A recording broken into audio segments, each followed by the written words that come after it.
Hi, so we knew there'd be some confusion with the internship in a virtual environment, and so I want to take a minute to kind of address some of the questions that are starting to pop up pretty often.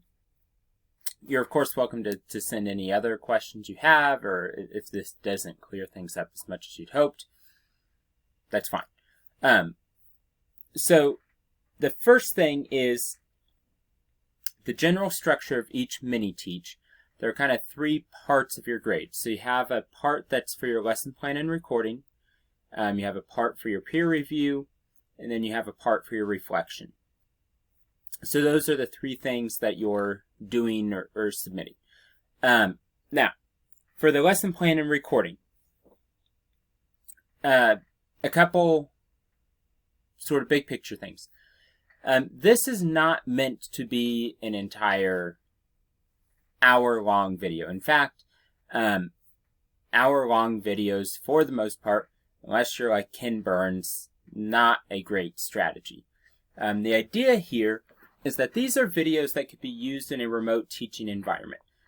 So we've had a number of teachers in the area across the state that are really looking for resources to teach in remote environments, used with students that are quarantined, whatever. And so the idea is that it's something that would fit into that. Now, that's not to say that it has to be a lecture. You can ask questions and kind of allow some time to think about it. Similar to what you might see in educational TV shows where they ask questions and give a chance to think about it.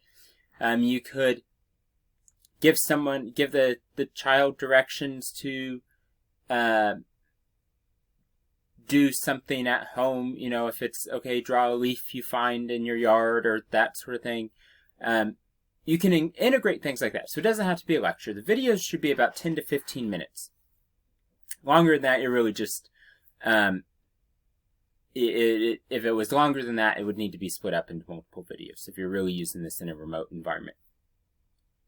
So you have that part. Now, on the recording, I would really recommend against having someone else in it, and especially against having minors in it, having children in it. Because depending on where the video gets shared, like you're going to share it in your group in Blackboard, and I've told you that the goal is that some of these will go on a new web page that the Department of Teacher Ed's developing, that teachers can go and pull these resources.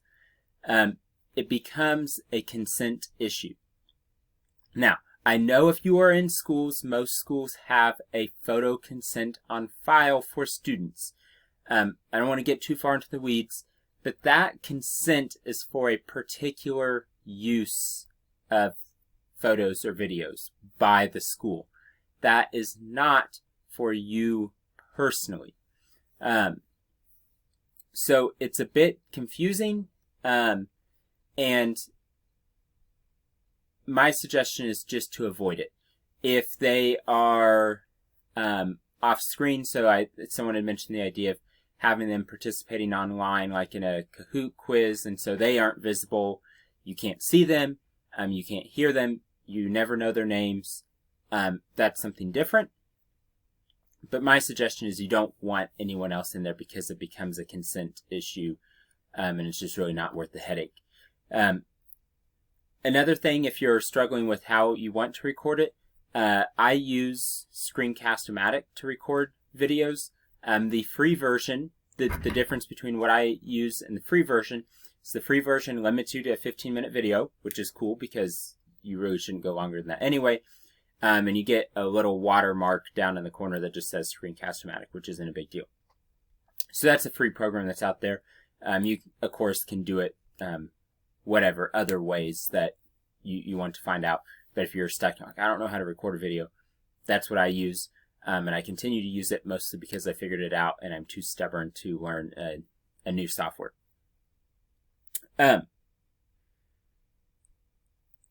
Each of these mini-teach, so you have the mini-teach 1, mini-teach 2, formal lesson plan. So mini-teach 1 is just dealing with one piece of that 5E lesson plan. So when we talked about the 5E lesson plan model, the first E is engage. So Mini Teach 1 is really just dealing with that piece.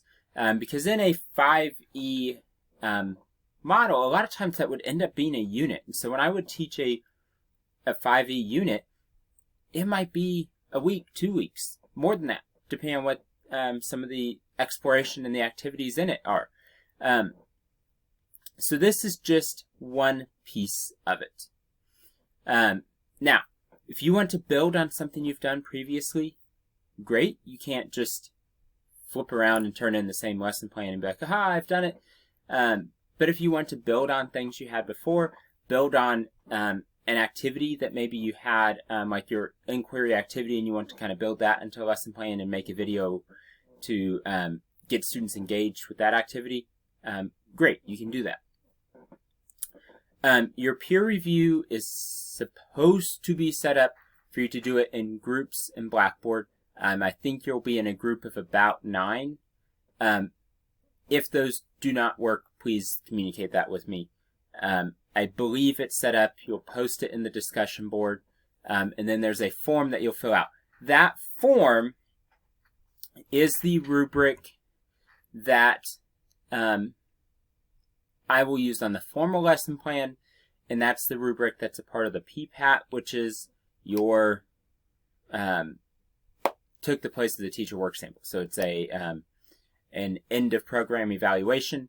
It's not that rubric is the only way to evaluate teaching. It's maybe not even that rubric's the best way to evaluate teaching. But that is a rubric that's going to have an impact on you at least finishing the program, getting your license, and so we just want to kind of get you a little bit familiar with that. And then finally, your reflection, you can talk about things in the process of making your lesson. If you work in a school and you get the chance to actually teach it to kids, and although you shouldn't turn in a recording of that, that's probably not a great idea, but you can definitely talk about that in there.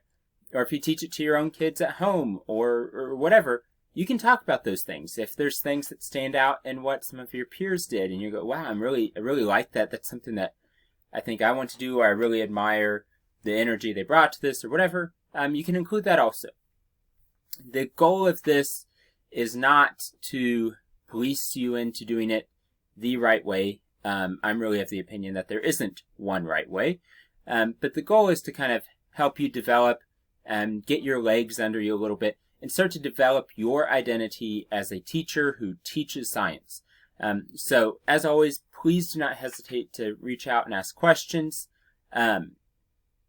It's going to be an adventure. We're going to figure it out together. But it is something that I know you guys are going to do well with, and I'm really looking forward to seeing all the incredible things that you create.